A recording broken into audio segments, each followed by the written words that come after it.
நான் எப்போவுமே இங்கிலீஷ் நல்லா மார்க் எடுப்பேன்றதுனால, நீங்கள் என்ன காஸ்ட் அப்படின்னு கேட்டான். எனக்கு புரியலப்பா, நம்ம எந்த காஸ்ட்டுப்பா? அவங்கக்கிட்ட காஸ்ட் சொல்லணும்னு அவசியம் இல்லைம்மா, தெரியாதுன்னு சொல்லுப்போ அப்படின்னா. ஏன்னா சொன்னாலே ஒதுக்கி வைக்கிற மாதிரியான ஒரு காலம் அது. அவங்க கோயிலுக்கு வெளியவே அந்த கோபுரத்துக்கு அந்த என்ட்ரன்ஸ் வெளியவே கற்பூரம் ஏற்றி கும்பிட்டுட்டு வந்துடுவாங்க. நான் கேட்பேன், உள்ளே போகலாம் வாங்க ஆண்டி கூப்பிடுவேன் அப்படின்னு கூடும்போது, நம்மளாம் உள்ளே போகக்கூடாது பாப்பா, சேர்க்க மாட்டாங்க அப்படின்வாங்க. எனக்கு அப்போ அது சுத்தமாக புரியல. இந்த ஒரு விஷயத்தில் எங்கள் அம்மாவை நான் பாராட்டணும். She was so bold. நாம் இந்து ஆதி திராவிடா, அதை போய் சொல்லுங்கள் அப்படின்னாங்க. பெண்களும் தலித்துகளும் ஒன்று தான். என் மேலே போலீஸ் கேஸ் ஒன்று பதிவு பண்ணிகிட்ருக்காங்க.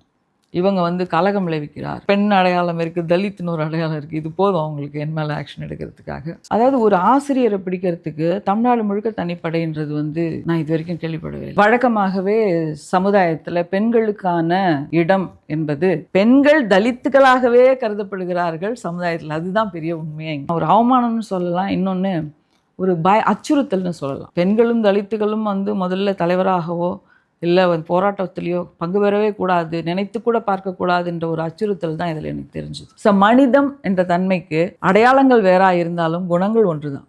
அனைவருக்குமான லீடராக எல்லாருக்கும் உழைக்கிறத விட என் மக்களுக்கான தலைவராக நான் ஏன் உருவாகக்கூடாது? எந்த கோயிலில் போக வேணான்னு சொன்னாங்களோ, அனுப்ப மாட்டேன்னு சொன்னாங்களோ, என் குழந்தைங்களோட அதே கோயிலுக்கு நான் போனேன். நாம் தலைவராக இருக்கிறோன்றதை விட இது போன்ற தலைவர்களை, மாணவர்களை சமுதாயத்துக்காக உருவாக்க வேண்டும் என்பதுதான் என்னுடைய நீண்ட நாள் கனவு. எப்பவுமே பிரச்சனையை சொல்லிக்கிட்டே இருந்தால் அதுக்கான தீர்வு கிடைக்காது. அடுத்ததாக எதை அணுகினால், எப்படி பேசினால் இது தீர்வு கிடைக்கும் அப்படின்றத நோக்கி நாங்கள் போகிறதுனால இது சால்வ் பண்ணி இது எங்களுக்கு அனுபவம் அதிகமாகிடுச்சுன்னு தான் சொல்லணும்.